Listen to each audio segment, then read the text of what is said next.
His Divine Grace A.C. Bhaktivedanta Swami Srila Prabhupada ki. ISKCON's founder Acharya Srila Prabhupada ki. Grantaraj Shri Madhurya Kadambini ki. Shishi Radha Radhanath ki. Shishi Nitai Gaura Hari ki. Sankirtan Yajna ki. Gopremanande. All glories to the assembled devotees. All glories to the assembled devotees. All glories to the assembled devotees. All glories to Sri Guru and Sri Gauranga. All glories to Srila Prabhupada.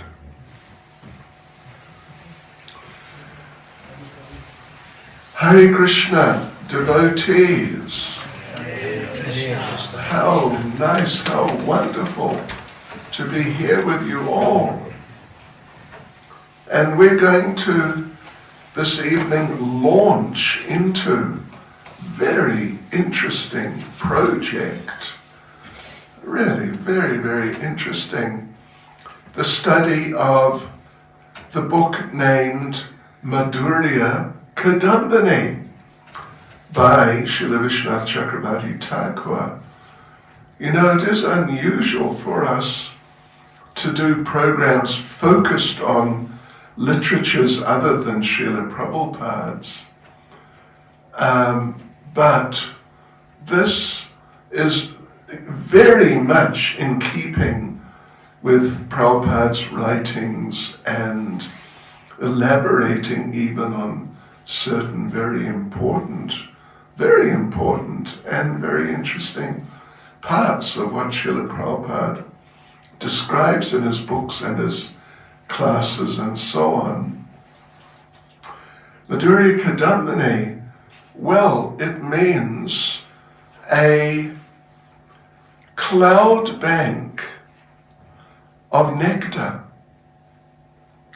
Basically, yes, a cloud bank of nectar. Here we don't have monsoon as they do in India. But if you've been there when the monsoon starts, you know, it starts at the end of summer, which has been dry, you know, very dry and very hot. And the monsoon begins, and oftentimes it begins by like a big cloud bank comes in, sort of out of the distance. A cloud bank of monsoon clouds, and they are blackish. They're actually blackish blue, like Krishna. And particularly at the beginning of the monsoon, they have a type of effulgence of their own, type of brilliance, like Krishna does. So, yeah, and therefore it's said sometimes that Krishna looks like a monsoon cloud. Yes. So this is Madhurya, sweetness, nectar, and Kadambini means a cloud bank, actually. So what it is a study and analysis of two verses, just two verses, by Srila Rupa Goswami, which we'll read in due course. Two famous verses in which Srila Rupa Goswami lists out the 9 stages of devotional service. From the very beginning stage, or even sort of like pre-beginning stage, before a person has really become a devotee yet, but there's something is happening, so there's some movement in that direction. From that stage through to Krishna Prema, the perfection of life, of pure love for Lord Krishna. Yes. So 9 stages, what are they? We'll run through them shortly. But that's what the book is about. Actually, Srila Vishwanath Chakravarti Thakur, he has done a few books which are like, what would you say, précis. Do you understand précis? Like just abbreviated forms. Yeah, like essential, the essence of different important books. Like there's one, Bhakti Rasamrita Sindhu Bindu. Bhakti Rasamrita Sindhu, of course, Prabhupada has translated as Nectar of Devotion, but Bhakti Rasamrita Sindhu Bindu means a drop. Yeah, it's like very brief analysis of the book, which is, not a small book. And there's another one, what's the name? Anyway, I forget the exact, no, it's here. It's not here, actually. But anyway, there's the same idea with a book of also Srila Rupa Goswami's called Lagu Bhagavatamrita. Sanatana Goswami did Brihad Bhagavatamrita. Rupa Goswami did Lagu, means a short one, short version basically of the same thing. And Srila Vishwanath Chakravarti Thakur has done even an abbreviated version of that. And there's at least one other literature he's done the same sort of thing with. And this is also the same idea, although it's focused on just, as we said, 2 verses and expanding on them. So it's like a really detailed examination, analysis of all the stages, the 9 stages of devotional service, the characteristics of those 9 stages, how a person can recognize what stage they are on. Yeah, it's very interesting in that sense. And, to some degree, how to recognize what level another devotee is on. We have to be a bit careful about that, psychoanalyzing devotees, because Krishna consciousness, many aspects are subtle. But anyway, it's like that. Yes, and it's really quite something. So, this is what we're going to do. Tonight, tomorrow night, then not Wednesday night, but Thursday night, and then I forget what it is. What is it? 20? Following, I think Tuesday. Following. But Tuesday, I think 20th then, 20th, yeah. day after Lord Balaram's appearance day. I mean, anyway, I would advise you, well, I think you'll find it stimulating enough that you'll want to keep following on with it, because it's really interesting. And like I said, you know, you'll be able to actually see yourself in it. Different qualities, characteristics of different levels. And I'm sure many of you, at least from time to time, when a certain aspect is mentioned, you'll feel, oh yeah, that's me. I'm like that. Right. So yeah, there are 9 stages, and from Shraddha to Prema, and the majority of the book is going over the lower stages, and not so much in terms of quantity is examining the higher stages, although, you know, it's definitely there for sure. But, you know, for us, we don't really need to worry what stage of Bhava might I be on, something like that. It's okay. Just relax.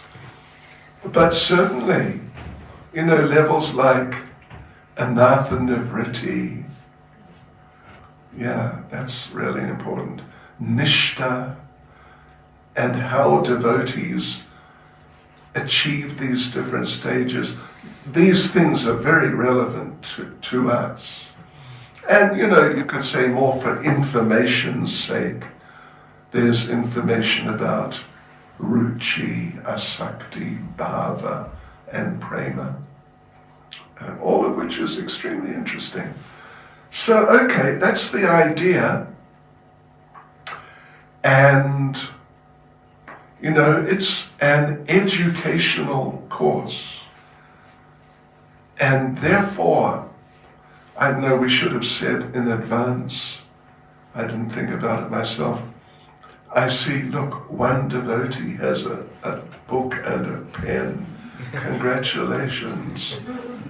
Because this is educational. And when you do some educational course, then you don't just try and, you know, just memorize it all like that. But you've got to write it down and then go over it. So I would advise you all that tomorrow night at least, well, first of all, please come, but do bring some pad of paper or whatever, notebook and a pen, and make notes, because like I said, it's very relevant. What we're going to go through tonight and tomorrow, particularly the first 2 days, it's very, very relevant to all of us. Right.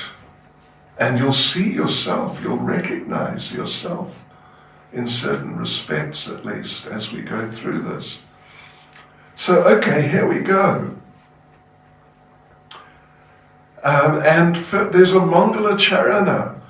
A Mangala Charana means a verse or a few verses in glorification and appreciation for the actual book which is now going to be presented. So, right. So there's a Mangala Charana here. Let me just read it. First of all, I'll read the Sanskrit. Hridva Pre Nava Bhakti Shasya Vitate Sanjivani Swagama. It's in prose, not in like a poetic form.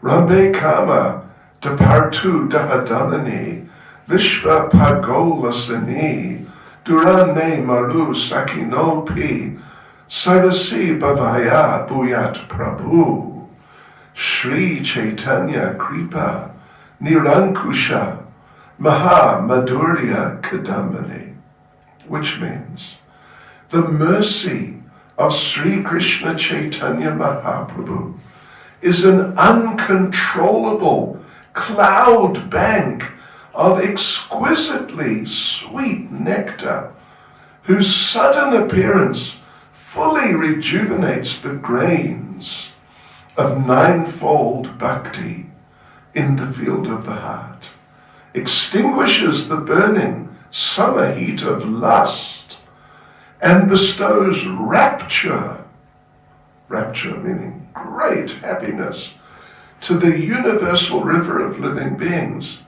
From far off, may those clouds of the Lord's mercy give satisfaction and pleasure, even to this worthless soul, a dried up tree in the desert.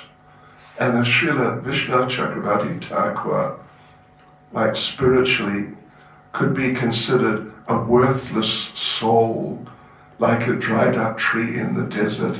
I hate to think what we might be in sort of, related terms. So, but then it continues, though previous Mahajans, Prahlad, Dhruva, the Kumaras, etc., have taken up the path of bhakti, I constantly pay my obeisances to Srila Rupa Goswami, the Lord's dear one, by whose mercy one now attains the intelligence to see bhakti in its complete rasa form. Right, yes. That's nice, isn't it? That's like a little introduction, basically. Right, so let's get into it. First of all, well, the first part, there are 8 parts, or 8 chapters really. The first one is called the first shower, means the shower of nectar coming from the rain clouds, the cloud bank of mercy. Yeah. So the first shower, which is a general introduction and discussing 2 of the stages, Shraddha and Sadhu Sangha. So, like we said, it's an analysis of 2 verses from Srila Rupa Goswami.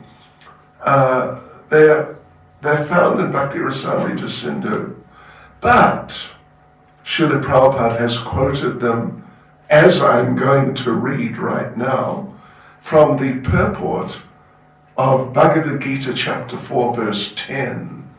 Now if you want to look it up and have a record, there you'll find it in the purport. Bhagavad Gita chapter 4 verse 10. Well actually, excuse me, let me, before we go any further, chant a couple of prayers. Nama Om Vishnu Padaya Krishna Prestaya Bhutale Srimati Bhakti Vedanta Swaminiti Namane Namaste Saraswati Deve Gauravani Pracharane Nirvishesha Shunyavadi Pastutyade Shatarane Sri Krishna Chaitanya Prabhu Nityananda Sri Advaita Gadadha Shivasadi Gaura Bhakta Vrinda Hare Krishna Krishna Krishna Hare Hare Hare Rama Rama Rama Hare Hare Vanchkala Trurabhyascha Kripa Sindhubhya Evacha Patitanam Pavanebhyo Vaishnavebhyo Namo Namaha Vaishnavebhyo Namo Namaha. We offer our respects to all the devotees. Right, so here are these 2 verses. Ado Shraddha Tata Sadhu Sangota Bhajan-kriya Tato Anartha-nivritti syat Tato Nishta Ruchis Tata Asaktis Tato Bhavas tata prema budanchati, sadhakanam ayam premna, prado bhave bhavet krama. Yes, right. Interesting. The last word, krama, means step or step by step. And this is the idea. Step by step, one can progress. From the first stage, ado means first. Like Govindam Adi Purusham, the first person, the original person. So ado is, just a grammatical variation on that term. So first of all, ado Shraddha, faith. Anyway, this is the translation from the purport, Prabhupada's purport, Bhagavad Gita chapter 4, verse 9. In the beginning, well, it's actually like, it's not just a translation, it's like a translation with explanation. Yeah, it's not sort of like a literal translation, but it's with explanation. In the beginning, one must have a preliminary desire for self-realization. This will bring one to the stage of trying to associate with persons who are spiritually elevated. In the next stage, so that is, well, anyway, okay, I'll just carry on. In the next stage, one becomes initiated by an elevated spiritual master, and under his instruction, the neophyte devotee begins the process of devotional service. By execution of devotional service, under the guidance of the spiritual master, one becomes free from all material attachment, attains steadiness in self-realization, and acquires a taste for hearing about the absolute personality of Godhead, Sri Krishna. This taste leads one further forward to attachment for Krishna consciousness, which is matured in Bhava, or the preliminary stage of transcendental love of God. Real love of God is called prema, the highest perfectional stage of life. So let us first of all just go through the verse in a little more detail so you catch everything. Adao Shraddha. So first stage is Shraddha. The regular translation of this word Shraddha, as given by Srila Prabhupada and just in general, it's like regular understanding of what the word means. Shraddha means faith. Shraddha means faith. However, Srila Prabhupada has translated it a little differently here. I mean, it's noticeably differently. In the beginning, one must have a preliminary desire for self-realization, which Prabhupada is sort of equating with faith. On the basis, if you get some faith in Krishna consciousness, or maybe even just, as he says, self-realization, then if you get that initially, that becomes an impetus to get into Krishna consciousness. Yeah, so then the second stage is Sadhu Sangha. I think we're all probably pretty much familiar with that term. The association of devotees. In other words, in the stage of Shraddha, you may well not be associating with devotees, but somehow or other, as some interest in self-realization or some faith in Krishna consciousness, little faith, emerges in the heart, then one will be sort of naturally impelled to find devotees. Yeah, and this Prabhupada translates that as, this will bring her, that preliminary desire or initial faith, this will bring one to the stage of trying to associate with persons who are spiritually elevated, the sadhus, sadhu sangha. So that's stage 2. Now stage 3, the way Prabhupada puts it, well, he mentions 2 aspects really. In the next stage, which is called Bhajan-kriya. Bhajan, we're all familiar, I think, with the term bhajan. Normally, of course, people just think bhajan means, oh, we'll sing a song. But bhajan includes that, but bhajan, in the deeper sense, it means devotion, devotional service. But the term is, for this 3rd stage, Bhajana-kriya.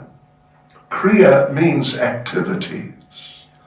So in other words, after some initial faith or initial interest associating with devotees, then one will feel, yes, I'm going to engage in devotional service. But the way Prabhupada puts it is that in the next stage, this stage, one becomes initiated by a spiritual master, and then under the spiritual master's instruction, the neophyte devotee begins the process, takes up the activities of devotional service, which, as Prabhupada puts it, if you read Prabhupada, his purports, if you listen to Prabhupada regularly, you'll see how from time to time, on a number of occasions, quite a number, he equates Bhajana-kriya, or beginning activities in devotional service, he equates it with becoming initiated. Because becoming initiated means that one commits oneself to Krishna consciousness.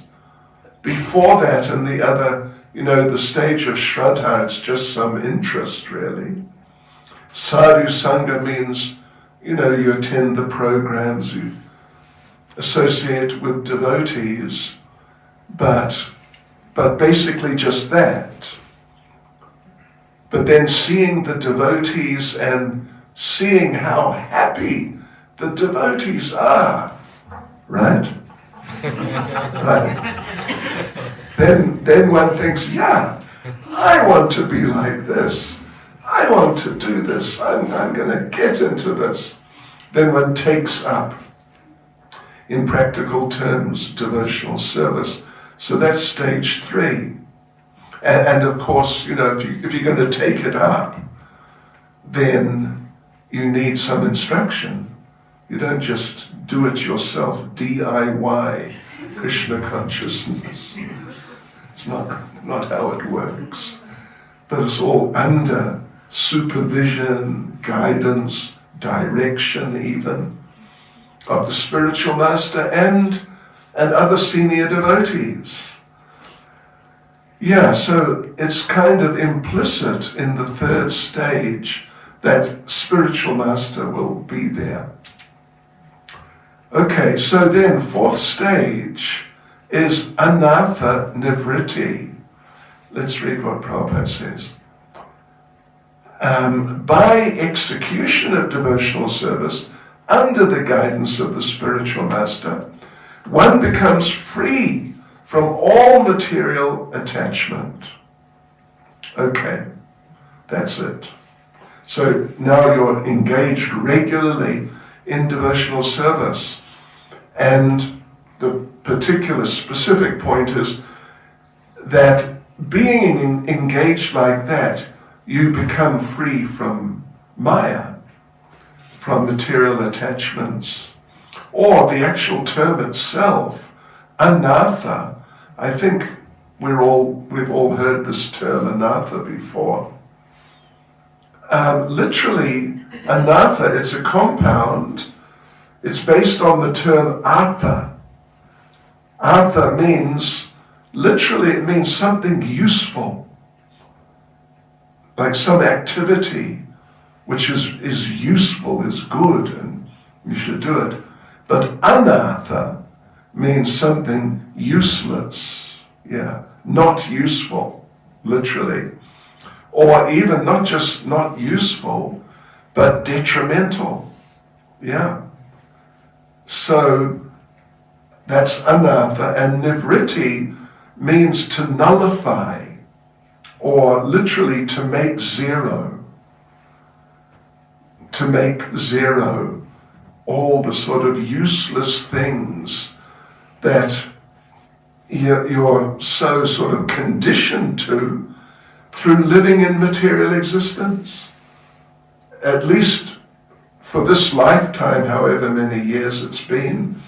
But generally we understand it's actually for many lifetimes we've been living in that way, and we've developed many attachments and aversions. One of the aversions is we are averse to Krishna. So we've developed all these things, and they become quite deeply ingrained.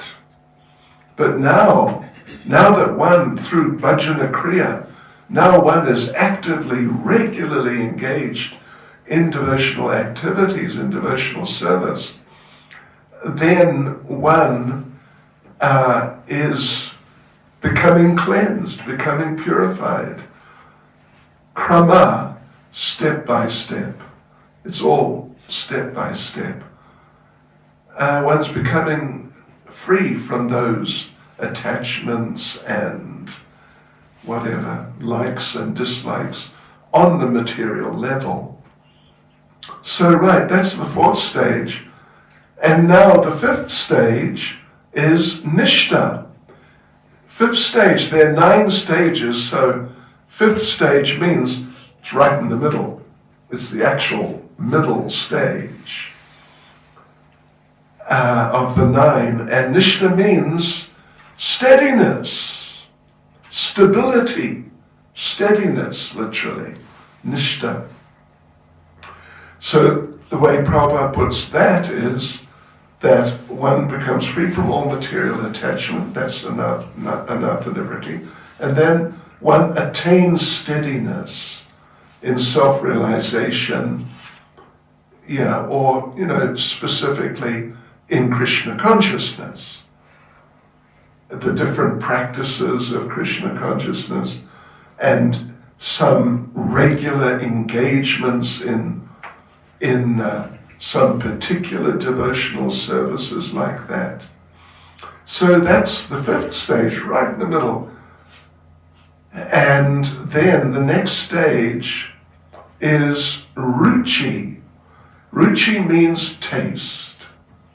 If you're really engaged so nicely in devotional activities, and you're really applying yourself, and in that way you're becoming free from anarthas, and you're becoming more, like in a natural way, more absorbed in the consciousness of Krishna, remembering Krishna, and the desire to serve him is developing and increasing, then through being engaged like that, a natural, wonderful, spiritual taste comes.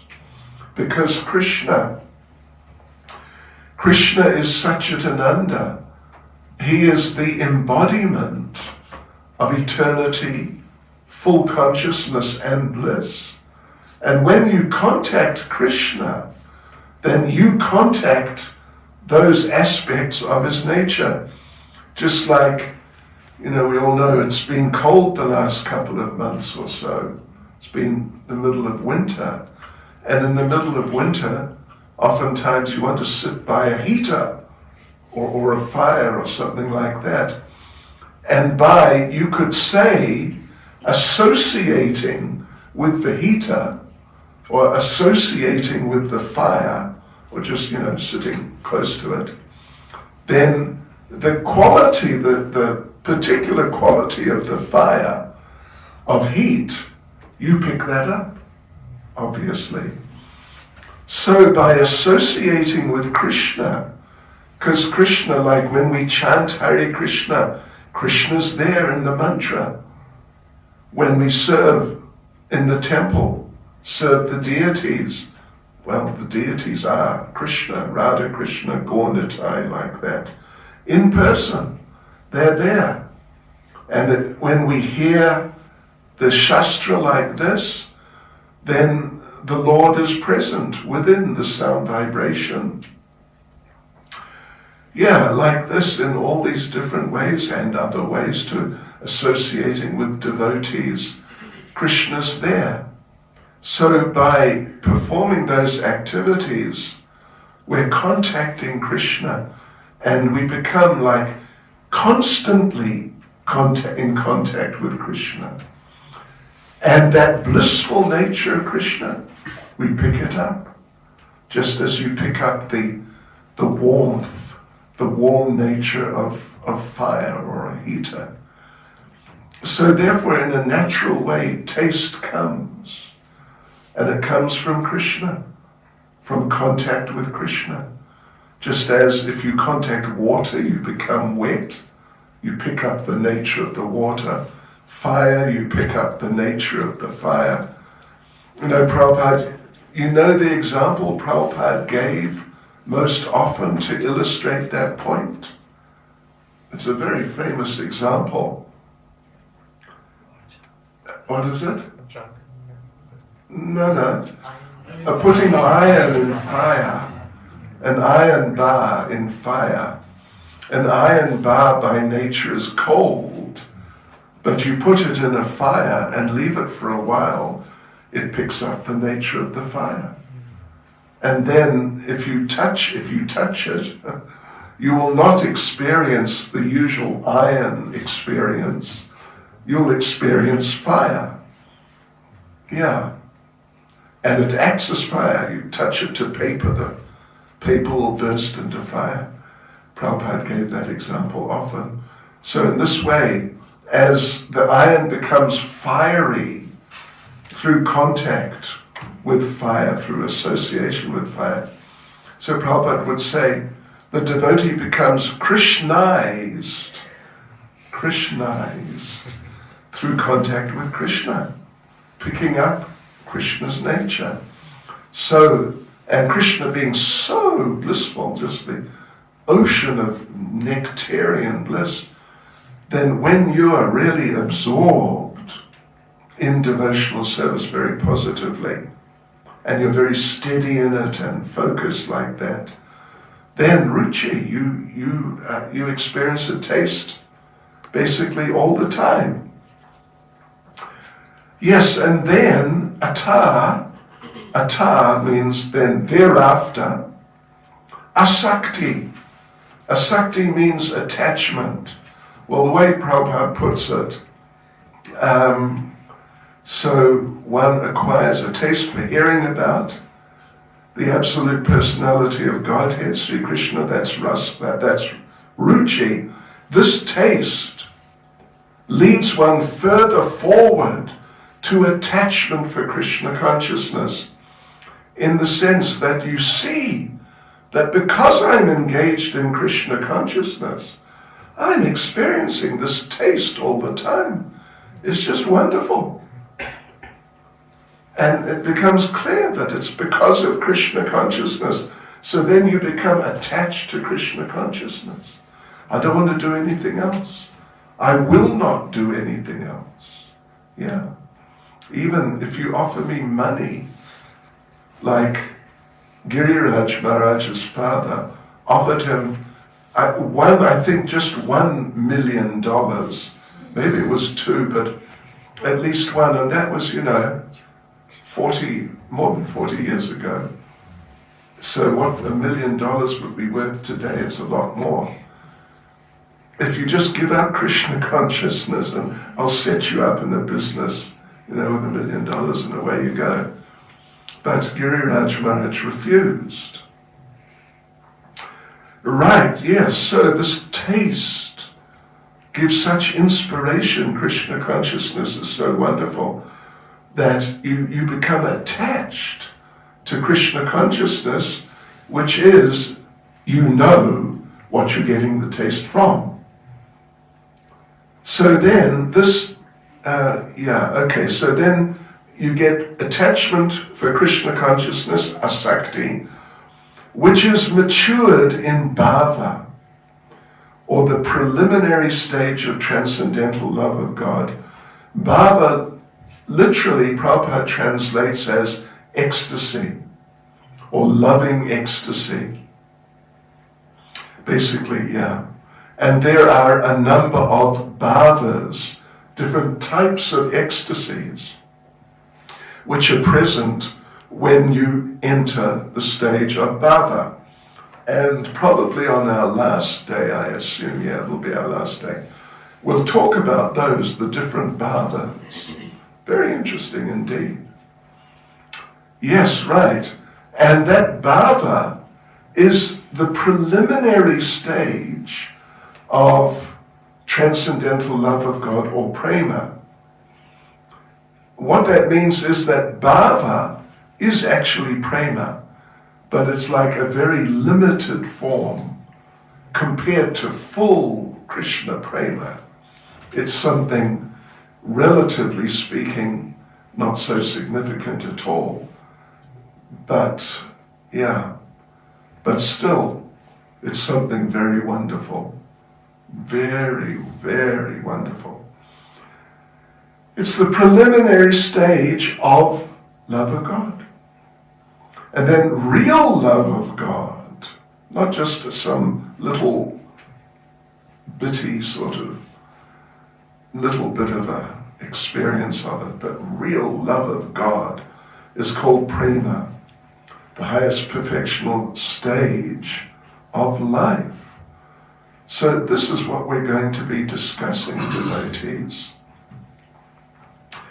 And you know, another thing, along with having a notebook or something, you know, it'd be an excellent idea. Get a copy of Madhurya Kadambini. Hey. And then you can read along with us. And afterwards you can go back over it all. It's available on the internet. Just look it up.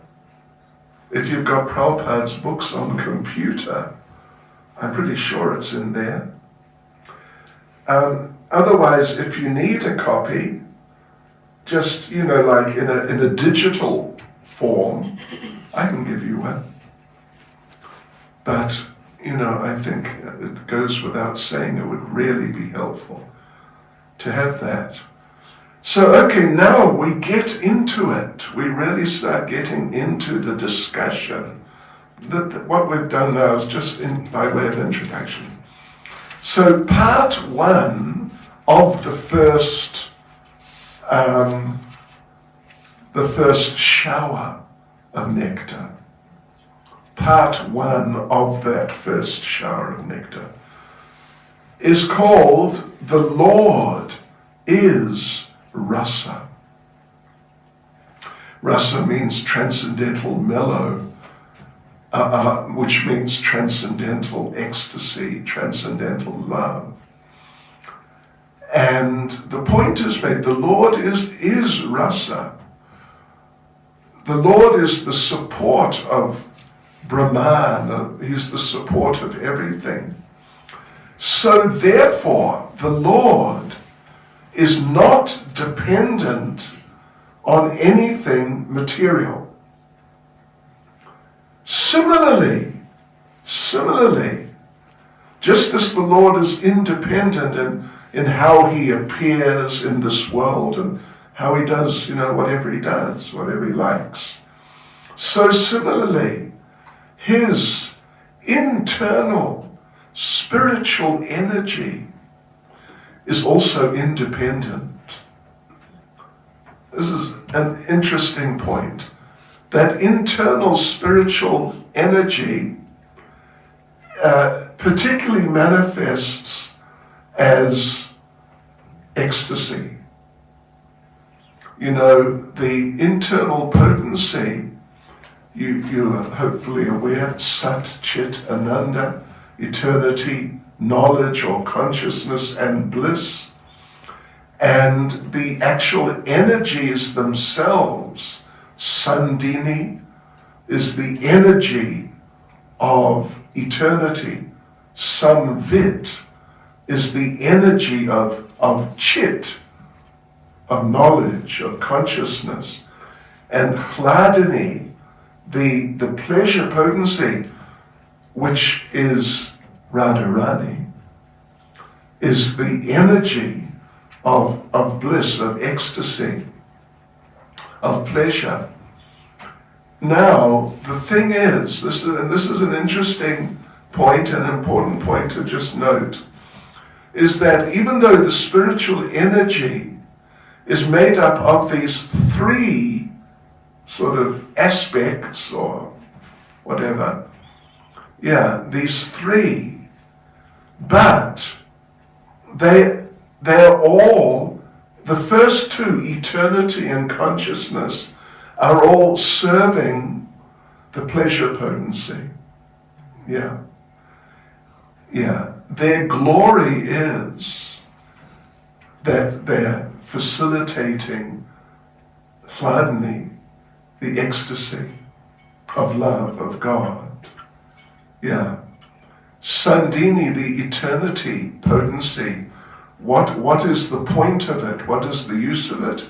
It gives a sort of a situation in which Krishna can experience prema in his relationships. And consciousness, what is the point of consciousness? The point is to be conscious of Krishna and devotional service and the ecstasy of it all. So in that way, the Hladini potency, even though it's one of the three aspects of the spiritual energy, it's really the focal point of the rest of the spiritual energy. So therefore, as the Lord is independent in his appearance, so is bhakti, which is part of or is really the ecstatic nature. Srimati Radharani is Bhakti Devi, the queen, the goddess of devotion and devotional love.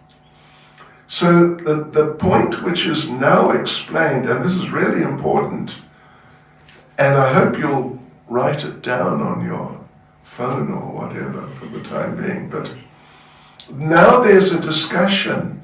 Srila Vishwanath Chakravarti Thakur is now going to discuss how a person gets bhakti, or in other words, how a person gets Shraddha. That what was described, how did Prabhupada put it?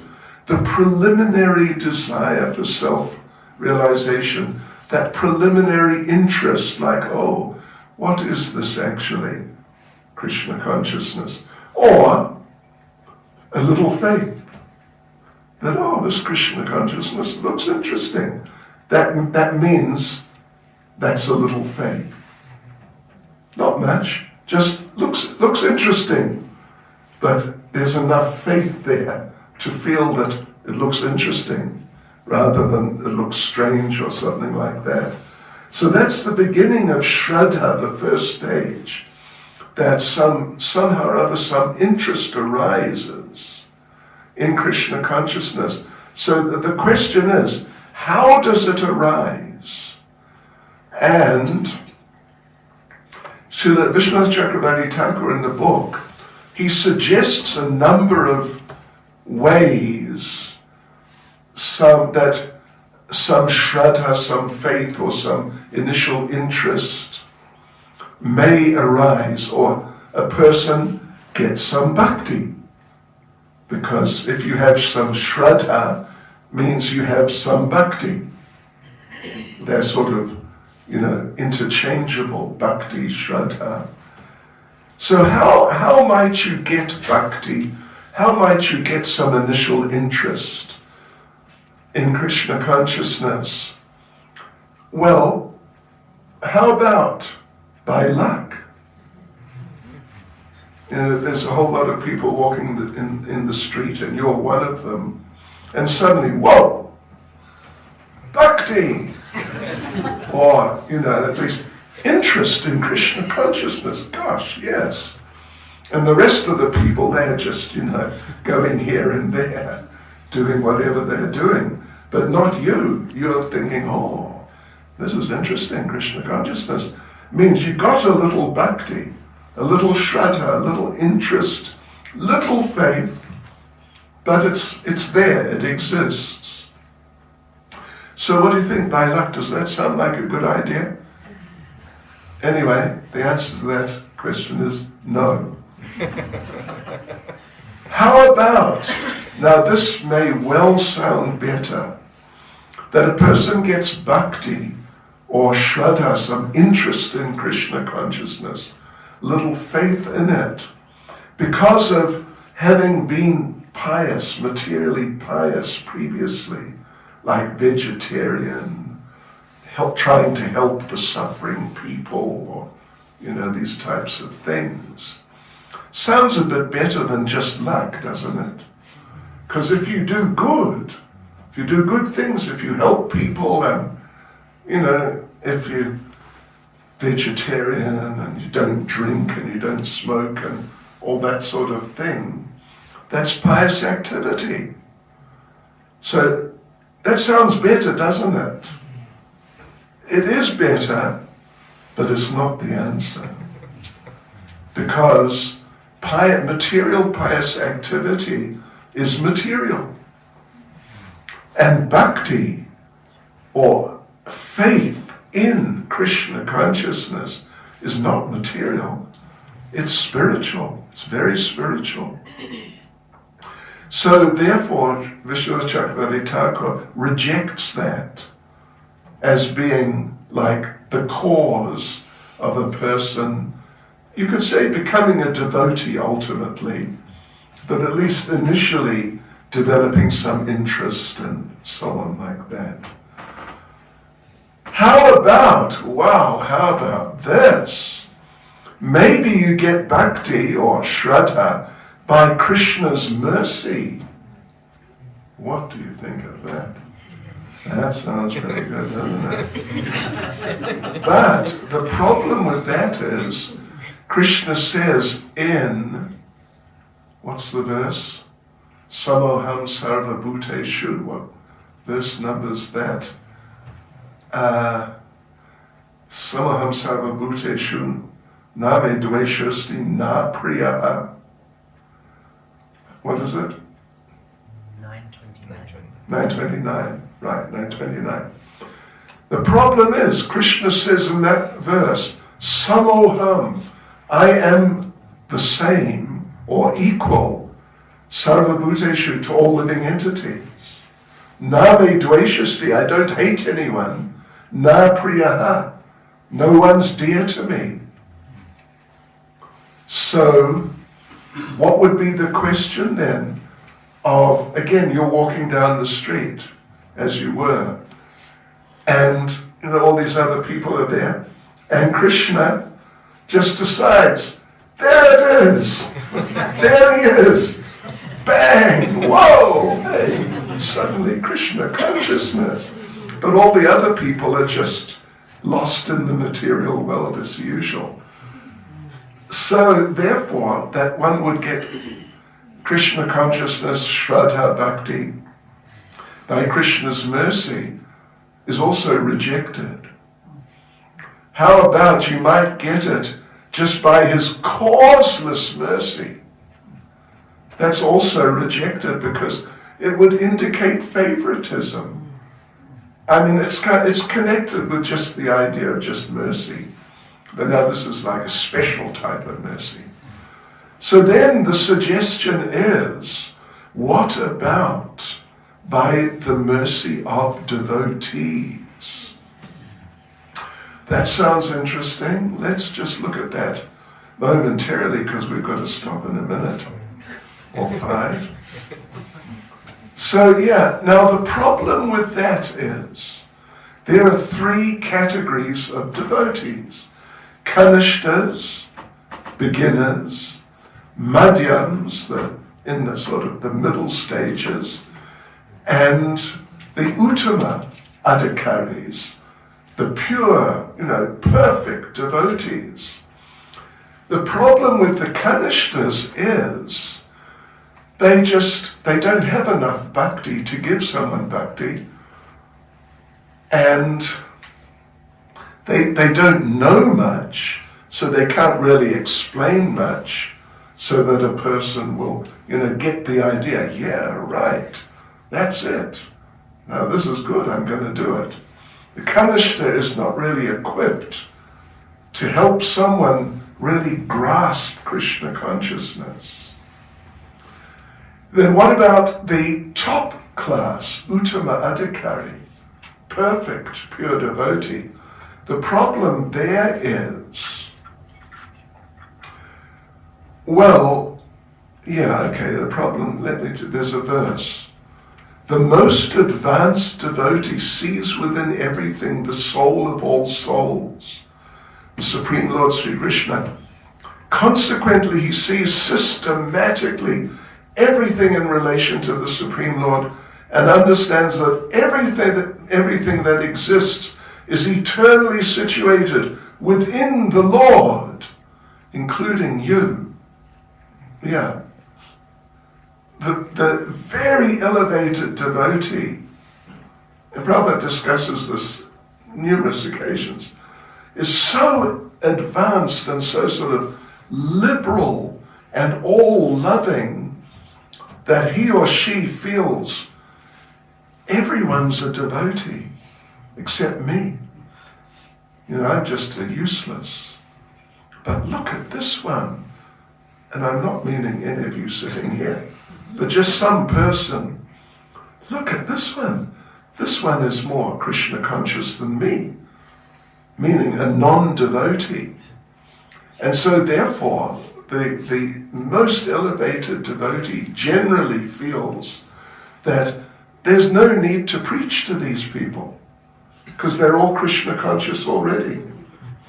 And if there was a need, I couldn't do it because I'm too useless.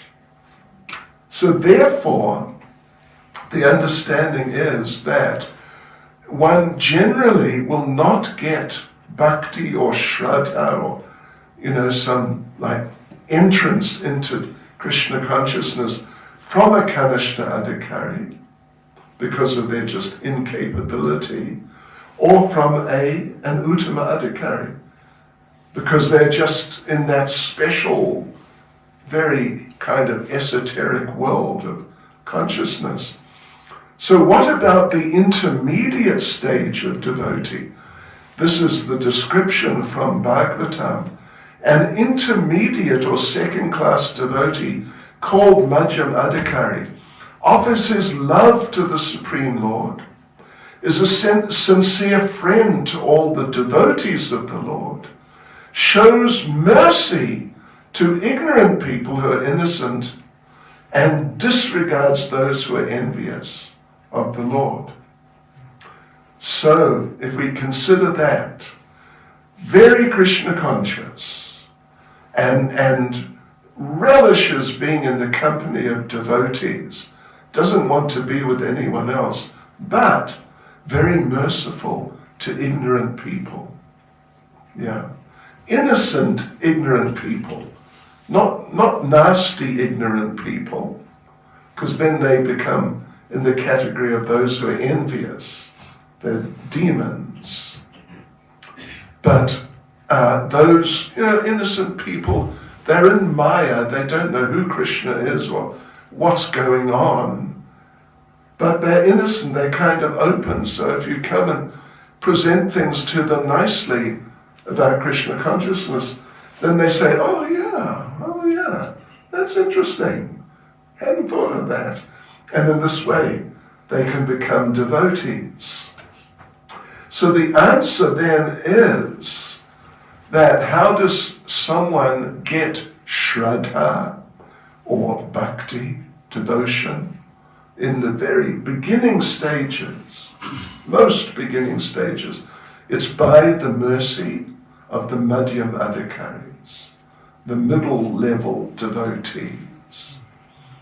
Now you do get someone, so you might think that now I'm saying Srila Prabhupada was a Madhyam Adhikari because, he preached, my gosh, and made so many people into devotees. But it's not exactly like that. Sometimes an Uttama Adhikari, by the order of the spiritual master, may, so to speak, come down to the level of a Madhyam Adhikari to preach. That doesn't mean they actually come down, give up some of their Krishna consciousness and become more materialistic or something like that. But it just means they basically adopt sort of the lifestyle of the Madhyam Adhikari. Although actually they're still on the highest level, but they're conducting themselves in a very merciful way, giving the ignorant people Krishna consciousness. So there you go, devotees. That's what we'll do tonight. Come tomorrow night. What we're going to go through tomorrow night is really interesting. My gosh. Oh yeah, it's amazing. Hare Krishna. Srila Prabhupada ki jai.